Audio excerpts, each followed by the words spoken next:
we sailed from Spelia to beautiful Savota Harbour. We got to enjoy the lovely food and the beer, had a few swims, did some laundry, enjoyed the sunsets. The following day we sailed from Savota to Calamos Island, where we were greeted by George, the local harbour master, and we got to practice our rear berthing, which we were beginning to get quite good at, I must say.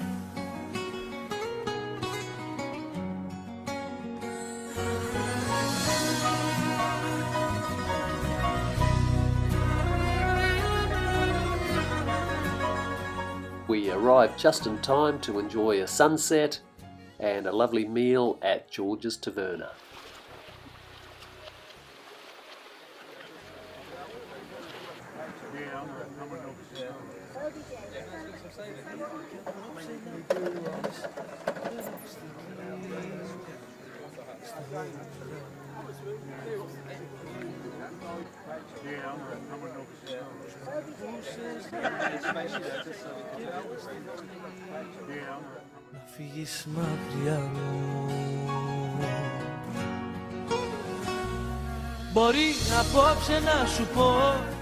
After a good night's sleep and waking up to yet another beautiful day, we decided to take a walk and explore Calamos Island. We were told that there's an old mill on a beautiful little beach that was a must-see on the other side of the hill, so that was the plan. Kelamos is a mountainous island and a former community in the Ionian Islands. Since the 2011 local government reform, it is a part of the municipality of Lefkas. It lies east of Lefkas, near the Greek mainland. It has an overwintering population of around 500 people, and of course that's swelled substantially in the summer by tourists. The name Calamos means reed in Greek. The land area is only about 24-25 square kilometres, and its highest point is 754 metres above sea level. The main settlement on the island is the town or port town of Calamos on the east coast of the island, which is where we are situated. From here, a regular ferry service connects the island to Mytikis on the mainland. Episkopi is the only other inhabited village on the island. The village of Kefali, also known by its Venetian name Porto Leone, was abandoned following the 1953 Ionian earthquake, which destroyed the water supply, but its church is still in use. In the early 1990s, the water system was rebuilt, and now every household has running water. As well, in recent years, all the footpaths that were once dirt have been upgraded to stone or pavement. Calamos, once a remote island without electricity or a proper water system, now has all the conveniences of the mainland. As you can see, it really is a pretty spot, with a mixture of derelict ruins and usable houses spread throughout the windy and hilly landscape.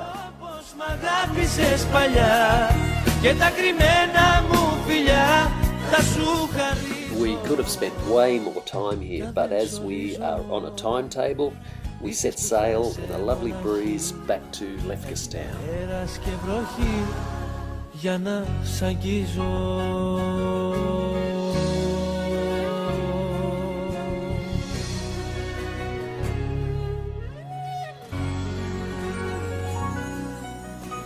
With only 3 days left before wintering the boat and heading back to Australia, we made the most of our second last sail.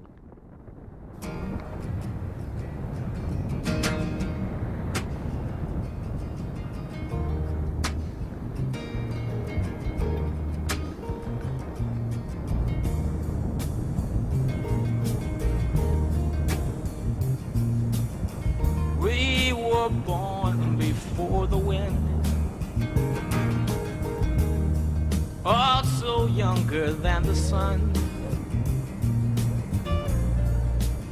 Yeah, the bonnie boat was one as we sail Beautiful into breeze. the mystic.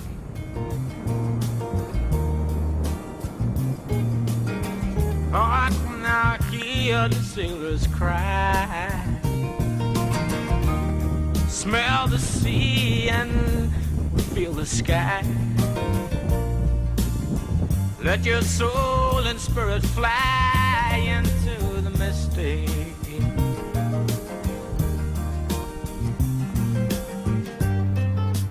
And where that foghorn blows,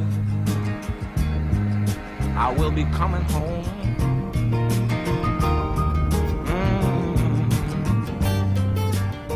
Yeah, when the foghorn blows, I wanna hear it. I don't have to fear it, and I wanna rock your gypsy soul, just like way back in the days of old. Well, this was me 5 minutes ago. For the first time, going up there. That was pretty scary. Scary but fun at the same time. Nice one to get out of the way. This is scary. Far out.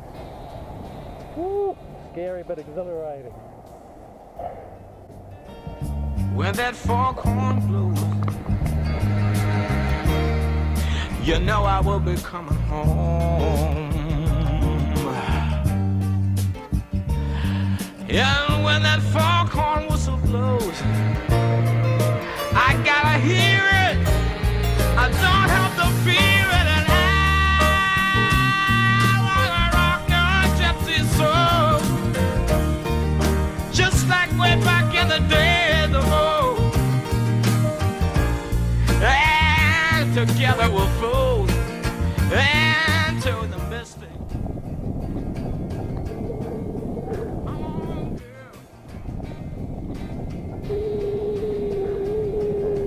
Young Mitch, the young Aussie guy, is going to go up this mast.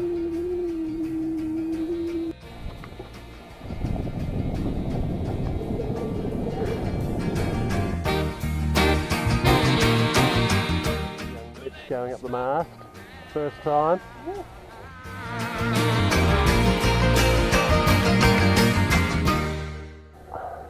On Charles' boat. G'day Charles. What's it called again? Belle July. Yep, and what's the design again? Dynamique.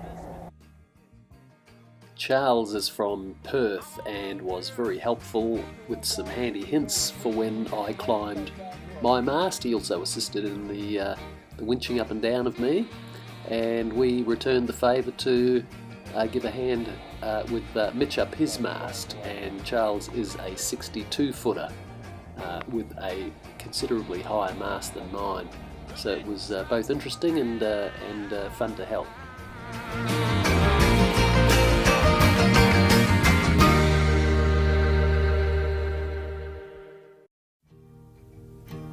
After a very satisfying day of sightseeing, sailing and overcoming fears, the next morning we made our way through the Lefkas Bridge back to Preveza to prepare Monastrell for wintering on the Hard, where she now waits for my return in March for when the real adventure begins. I never felt magic crazy as this. I never saw moon. This is the last night for Dave before he flies back to Melbourne tomorrow to his lovely wife and family. I've really appreciated having Dave here to help launch and rig the boat and to work through some issues, but more importantly to share the fun times. It's been awesome. I really look forward to having Dave back on board again, hopefully for the Atlantic crossing. See you soon, Dave. It's been a long time that I'm waiting. It's been a long time that I'm blown. It's been a long time that I've wandered, but through the people I have known,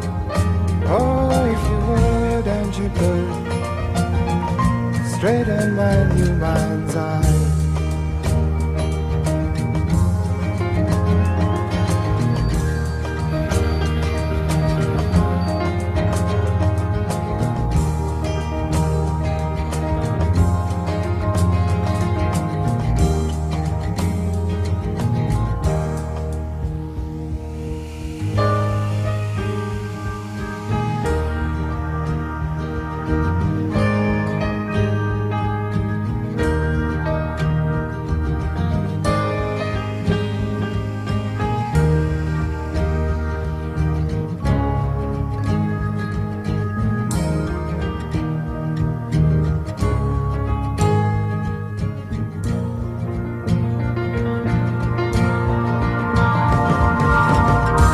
Would you love me for my money?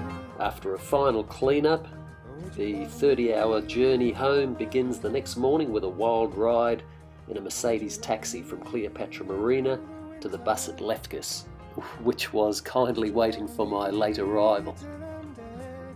With the phone charged and music playing on the new noise-cancelling headphones, it was surprisingly a pleasant 5-hour trip on the bus to Athens to enjoy some more Greek culture.